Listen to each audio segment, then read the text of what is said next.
Assalamualaikum warahmatullahi wabarakatuh.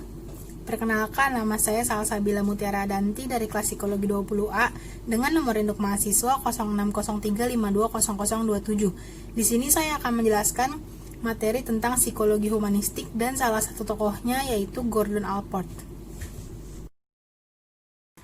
Psikologi humanistik merupakan salah satu aliran dalam psikologi yang muncul pada tahun 1950-an.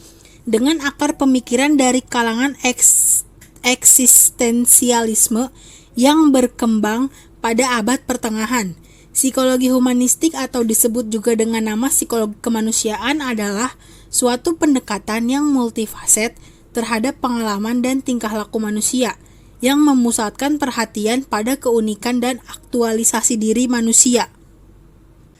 Bagi sejumlah ahli psikologi humanistik, ia adalah alternatif, sedangkan bagi sejumlah ahli psikologi humanistik yang lainnya merupakan pelengkap bagi penekanan tradisional behaviorisme dan psikoanalisis. Psikologi humanistik juga memberikan sumbangannya bagi pendidikan alternatif yang dikenal dengan sebutan pendidikan humanistik atau humanistic education. Pendidikan humanistik berusaha mengembangkan individu secara keseluruhan melalui pembelajaran nyata. Pengembangan aspek emosional, sosial, mental, dan keterampilan dalam berkarir menjadi fokus dalam model pendidikan humanistik. Aliran psikologi humanistik selalu mendorong peningkatan kualitas diri manusia melalui penghargaannya terhadap potensi-potensi positif yang ada pada setiap insan. Seiring dengan perubahan dan tuntutan zaman, proses pendidikan pun senantiasa berubah. Selanjutnya saya akan menjelaskan materi tentang tokoh Gordon Allport. Gordon Allport adalah seorang psikolog Amerika. Allport adalah salah satu psikolog pertama yang fokus pada studi tentang kepribadian dan sering disebut sebagai salah satu tokoh pendiri psikologi kepribadian.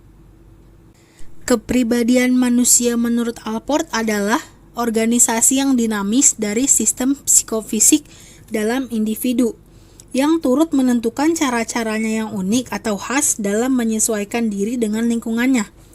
Allport tidak percaya bahwa orang-orang yang matang dan sehat dikontrol dan dikuasai oleh kekuatan-kekuatan tak sadar atau kekuatan-kekuatan yang tidak dapat dilihat dan dipengaruhi. Allport percaya bahwa kekuatan-kekuatan tak sadar itu merupakan pengaruh-pengaruh yang penting pada tingkah laku orang-orang dewasa yang neurotis. Adapun ciri-ciri kepribadian yang matang menurut Allport. Kualitas kepribadian yang matang menurut Allport sebagai berikut.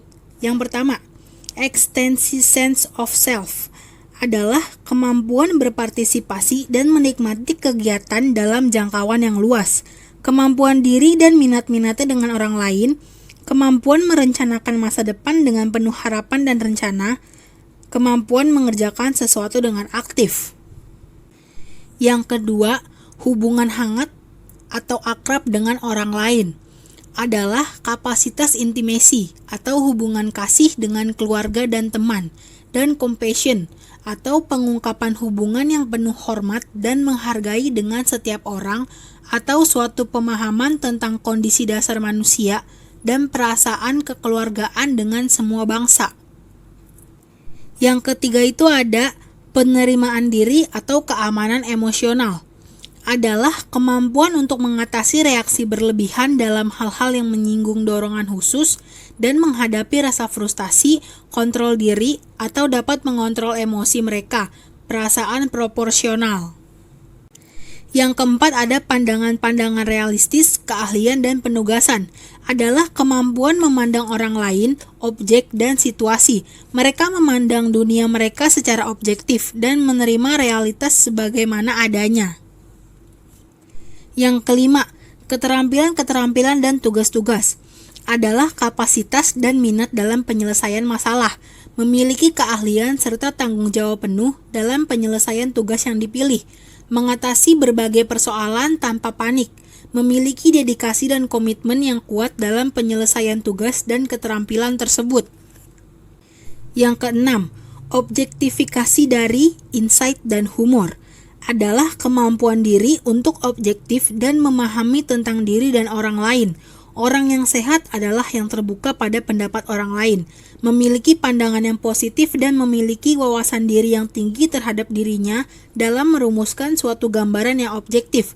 Selain itu, adanya korelasi yang tinggi antara wawasan diri dengan humor.